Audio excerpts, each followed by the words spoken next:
What was I going to review? Hi, you're with the Julian on the brown note, trying to remember what I was going to review. No, I did Godzilla. I'm doing real left field art house films. Oh, here we go. Ghostbusters: Frozen Empire, another left field classic, which is the fifth, I think, film in the Ghostbusters empire. Here we go. Professionalism. So, it's another one that's come out, and I kind of feel the same as the Godzilla film, which is that I actually kind of enjoyed it. So the 2017 film with the all-girl cast, I think, has the second highest Rotten Tomato ratings out of all of the 5 Ghostbusters films, which is madness because it is so by miles the worst film. It's an absolute travesty of a film. And I went to the last film, which was Ghostbusters Afterlife, which was painted as this like Stranger Things teenagers woke film. I really enjoyed it, and that reintroduced the original people like Dan Aykroyd and Bill Murray at the end as well. And I kind of feel like this film is an inversion of that film. It is similarly as good, but in opposite ways. So we get the Paul Rudd character and Carrie Coon as his girlfriend and their new stepchildren. And they move back into the original Ghostbusters. It's like an old fire engine housing, fire station, I think is the word I was looking for. Fire engine housing place. Fire stations, some may call them. So they live there as their family home, and they do ghostbusting in New York. And they have some sort of connection with mainly Dan Aykroyd, and mainly through the daughter, McKenna Grace, who was kind of the star of the last film, and they presented her as the most, I guess, non-binary and neurodivergent character she could be. And she was pretty decent in it as well. She was definitely sort of like a de facto lead alongside Paul Rudd. And Paul Rudd, I've had a bit of a problem with in recent years, is that they keep dialing him up to be antagonistic a little bit, either too soft or like he was in this one. He's a bit too cloying, and same sort of thing in Ant-Man where they dialed down the comedy. He's so much better when they let him be acerbic and sarcastic and play to his comedic strengths rather than try and make him a more dramatic actor, which I don't think he's very good at.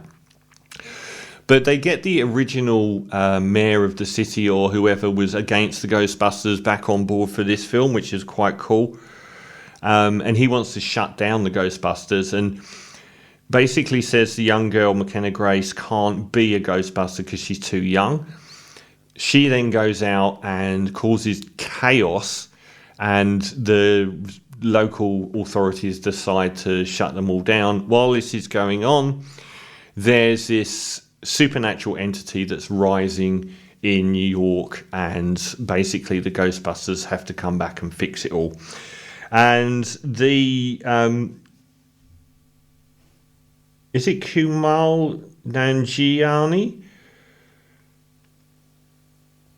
Yes, it is. Now, I quite like the fact that a few of the actors from The Eternals, that disaster of a film, the lead actress was in the sci-fi film last year, and he's now back as well in this Ghostbusters film with quite a major role. I quite like seeing these cast members sort of like almost arriving on life rafts from that movie, which seemed to have destroyed everything it touched. We get the character Emily Allen Lind. Yeah, it is her. She plays a ghost that the McKenna Grace character befriends, and I think it's alluded to the fact that she really fancies her as well. She's either bewildered by her or romantically quite taken by her, and we find out that this is a bit of a fake. She's a character that is sort of like the emotional backbone of the film. The Emily Ann Lind one, she plays a character called Melody, whose family died in a house fire that she created. by accident, and she isn't able to pass on to the underworld or become part of the universe, and she's trapped as a ghost because of, as we sort of find out, the guilt of killing her family by accident. But she's actually a bit of a double agent, and working for this new supernatural entity. And it's Kamal's character has a lot of artifacts from his grandmother who recently died, and one of them basically triggers the release of this supernatural entity that wants to take over the world. Pretty standard fare for Ghostbusters stuff. The first film I thought was really wonderful, the Afterlife one, which is the fourth film, I thought was really wonderful over its first half, where it was a much more like watching a Steven Spielberg film in 1983 than I gave it credit for.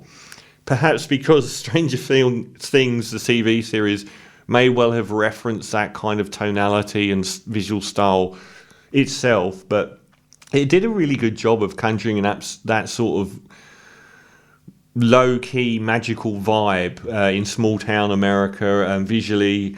And I thought it was worse in the second half, when the older gang came back, Bill Murray came back, and they were fighting the monster. It was a little bit unsatisfying, particularly in the last third. And I think this is the reverse, which is the first half of the film is a little bit aggravating, cloying. There are far too many characters. They actually ignore most of the cast and focus on Paul Rudd, McKenna Grace, and the Emily and Alan Lynn character, as well as the Kumail Nanjiani. And they really do ignore a lot of the other characters. Bill Murray's in it, but infrequently until the end, and Dan Aykroyd's in it a lot. But there's such a big cast, they kind of ignore people. Like the Carrie Coon, who was almost a female lead in the last film, is sidelined. She barely gets any time on screen to talk about much. So it kind of falls down. I think they've got too big a cast with too many things going on. But then once the villain, the supernatural entity they were fighting, snapped into focus, I enjoyed it a lot more than the Afterlife film. And I thought that was quite well done. The visual design of the supernatural beastie was really good. And it felt a bit more high stakes than the last film on that regard.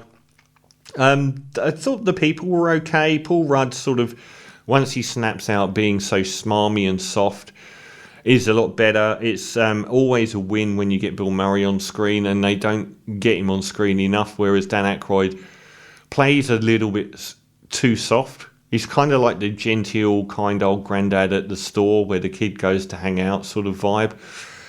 But I didn't think it was terrible. I thought it was pretty decent. I enjoyed watching it, and I thought that, the fact that it built up to the final third being its strongest third, and it looked pretty cool as well. And I really like the fact that it actually used the original recording of Ray Parker Jr.'s theme song instead of getting someone like Ariana Grande or Lady Gaga to do a cover version, which made the end sound quite triumphant.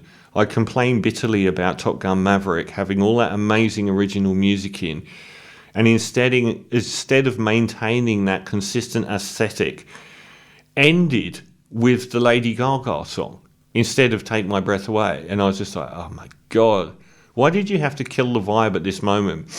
Whereas the decent and very retro visual style of the beasties in this, and it all culminating in a similarly grand battle, and then you get the Ghostbusters theme, the original Ghostbusters theme. It was a pretty triumphant, enjoyable way to end the movie. So I'm going to give Ghostbusters Frozen Empire, which I don't think's done very well at the box office. 200 million isn't that great, to be honest, considering Godzilla's likely to do 600 million and the budgets weren't massively different.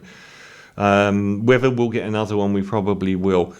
So I thought, and I did really like the character played by Emily Ann Lind. I thought she was really great in it, and I've not seen her in another film, so very interesting actress. So I'm going to give Ghostbusters Frozen Empire a 7 out of 10.